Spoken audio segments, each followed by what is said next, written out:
naman, may bago tayong kasama na isa sa mga business partner na ginagawa itong negosyo, active public servant. So, kung bakit ko siya ngayon kasama, kasi napakalupit naman talaga nito, napakalaki ng income. At hindi lang yun, part-time niyang ginagawa. So, pakilala ka lang, sir. Ayan. So, anyway, papakilala muna ako. I am Patrolman JB Segundo. Presently assigned naman ako sa Camp Crame. So, sir, tanong lang, ilang years mo na, sir, ginagawa itong negosyo?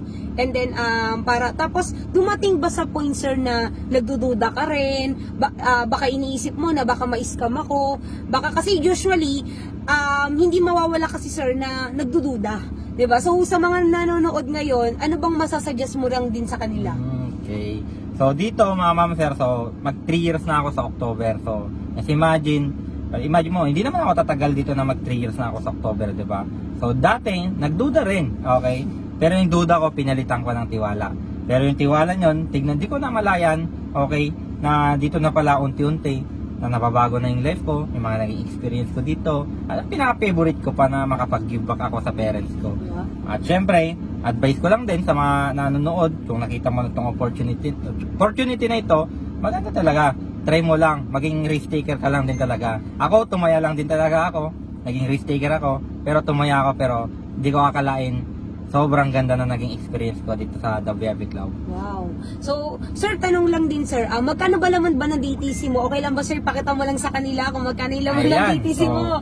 So, live na ipapakita ni Sir JB Segundo. Right. Diba? So, syempre, bakit na naman to ginagawa? Naalala ko si Sir JB, nung nag-i-start din siya, actually, talagang winorkout na talaga yung negosyo. Ayan, so live to mga ma'am sir. So, merong 399,000 yung laman ng account ko. Grabe, So, no? just imagine, 399,197. Okay? So, anong nararamdaman mo, sir? Kasi syempre, wait lang, sir, may question ako. Dumadating ba sa point na na-excite ka pa ba sa sahod mo? So, actually mga ma'am sir, so not to brag, hindi ko siya niyayabang. Minsan, di ko na nga pinapakailaman yung laman ng land bank ko eh. Okay? Kasi dati dito, sobrang excited talaga buksan yung DTC ko kasi kumikita ako ng 6 digit every month. Okay? Hindi ko kalain. 300,000 yung laman ng account ko. So, dati, kaya maglo-loan ka pa ng 300,000 bago mo makuha yan eh. Pero ngayon, nakita ko to, pwede pala dito sa negosyo, 300,000, kaya mong kitain. Yes. Tsaka, ang pinakamaganda, sir, syempre, na walang nauna, walang nahuli. Yes. 'Di ba? So, syempre, for sure, hindi lang naman din sa income na tinitingnan niya, kundi marami siyang natulungan na kumikita dito sa business namin. So, sir, anong masasabi mo sa community ng The VIP Club 767 at syempre, sa mga nanonood ngayon, ano bang ma-advise mo sa kanila? Siyempre, sobrang thankful ako, nakita ko tong opportunity na ito, itong The VIP Club. Siyempre, may mga mentors natin. Okay, Mentor Aya, Mentor Lance. And siyempre, sa head coach din natin, na siya lang din naman nag-guide sa akin dito. Natulungan niya ako. Okay, na just imagine, part-time ginagawa pero wala talagang imposible. Kahit na part-time ka, pwede mo matupad yung pangarap mo.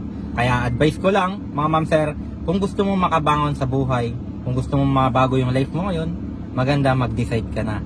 Okay? Kasi walang ibang magdidesisyon kundi ikaw mismo ang magpapabago ng buhay mo at syempre buhay din ng pamilya mo. So, thank you so much, Sir JB Segundo, no? Actually, day off na kasi ngayon, kaya nagkaroon kami ng time, di ba? So, thank you so much, Sir JB. Alam ko na sobrang napakahalaga ng oras mo, di ba? At saka, syempre, sa lahat ng mga nanonood din ngayon, kung gusto mo rin magbago yung buhay mo at maging merry ang Christmas mo, di ba? So, comment how at kung paano nagawa ni Sir JB at syempre din ako din na isa na rin sa mga nagagay din sa team ko at syempre sa kanya rin din. So kami mismo ang tutulong sa'yo. So thank you so much, Sir JB.